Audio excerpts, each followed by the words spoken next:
15 अगस्त आ रहा है और मुझे आपसे मदद चाहिए। साथियों, पिछले दिनों मैं ज़रा बीमार रहा और बिस्तर पर बैठा सोचता रहा अपने देश के बारे में, देश के भविष्य के बारे में, और जितना सोचता उतना ही निराश होता रहा। 50 साल पहले पड़ोसी देश जो हमसे पीछे थे या बराबर के थे, वो आज मीलों दूर निकल चुके हैं हमसे। बड़े देशों की बात न करें, थाईलैंड, मलेशिया, इंडोनेशिया, यहाँ तक कि श्रीलंका और बांग्लादेश भी हमसे आगे हैं अगर प्रति व्यक्ति आय, पर कैपिटा जीडीपी की बात करें तो।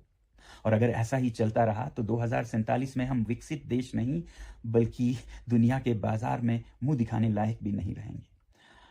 आप लोगों को मैं बधाई देना चाहता हूं एक तरफ कि आप लोगों ने परिवर्तन चाहा, बदलाव चाहा, पिछले 2 महीनों में आंदोलन किए और बदलाव आया भी। शिक्षा मंत्री ने इस्तीफा दिया, मगर जो अगले शिक्षा मंत्री आए उनसे भी कोई चमत्कार होता नहीं दिखता, और जब तक शिक्षा पिछड़ी रहेगी देश का भविष्य भी पिछड़ा ही रहेगा। वैसे ही अगर दिल्ली में एक पार्टी की सरकार से अन्याय पर आवाज उठाई और सरकार ने बर्बरता से दबाया उस आवाज को, तो दूसरे राज्यों में दूसरे पार्टी की सरकारों ने भी वही किया अन्याय और वैसे ही बर्बरता से दबाया।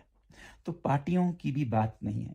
अब सरकारों को बदलने की बात अगर हम करें तो 2012-13 में एक सरकार को भ्रष्टाचार के आंदोलन में हमने बदल दिया, एक नई सरकार आई, मगर फिर आज 12 साल बाद भ्रष्टाचार और अन्याय ने रूप बदल लिया है, मगर उससे भी 2 गुना 3 गुना बड़ा होकर हमारी आंखों में घूर रहा है, हमें डरा रहा है। तो एक बहुत बड़ा परिवर्तन चाहिए, एक क्रांति चाहिए, एक पीसफुल रेवोल्यूशन चाहिए इस देश में, ताकि हम सही नेताओं को आगे बढ़ा सकें, क्योंकि सबसे बड़ी कमी हमारे नेतृत्व को चुनने में रही है। जब तक नेता सही ना हो तो पूरा देश गलत रास्ते पे चलेगा। मगर मैं ये कहना चाहूँगा, इन हालातों के बावजूद बहुत से ऐसे नेता हैं जो सही पर चलते हैं, सच्चाई पर चलते हैं, उन्हें मैं सलाम करता हूँ। मगर आपको मालूम है, हमारे संसद को ही अगर लें तो लगभग आधे सांसदों पर आरोप हैं, केसेस हैं अपराधों के, 1/3 पर तो गंभीर आरोप हैं मर्डर, रेप, किडनैपिंग के। तो ऐसे में देश विकसित कैसे बने? और ये मैं किसी खास पार्टी या पक्ष या विपक्ष की बात नहीं कर रहा हूँ, देश की बात कर रहा हूँ। इस देश में एक बड़े बदलाव, बड़ी क्रांति की जरूरत है, पीसफुल रेवोल्यूशन की, ताकि आने वाले समय में चुनावों में वो नेता आगे जाएं जो सच में देश को रास्ता दिखा पाएं।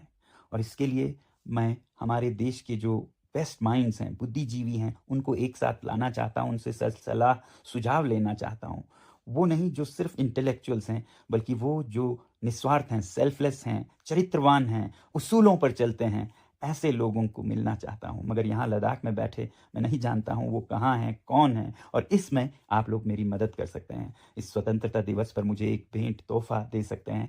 ऐसे नाम सुझाएं आप जिन्हें आप जानते हों और ऐसे गुण रखते हों, और आगे जाकर जो हमारे देश का एक नया नक्शा बनाने में मदद कर सकें। और इनके साथ मैं आप लोगों का सुझाव लेने के लिए आपके राज्य में, आपके शहरों में भी आना चाहूँगा। तब तक के लिए धन्यवाद।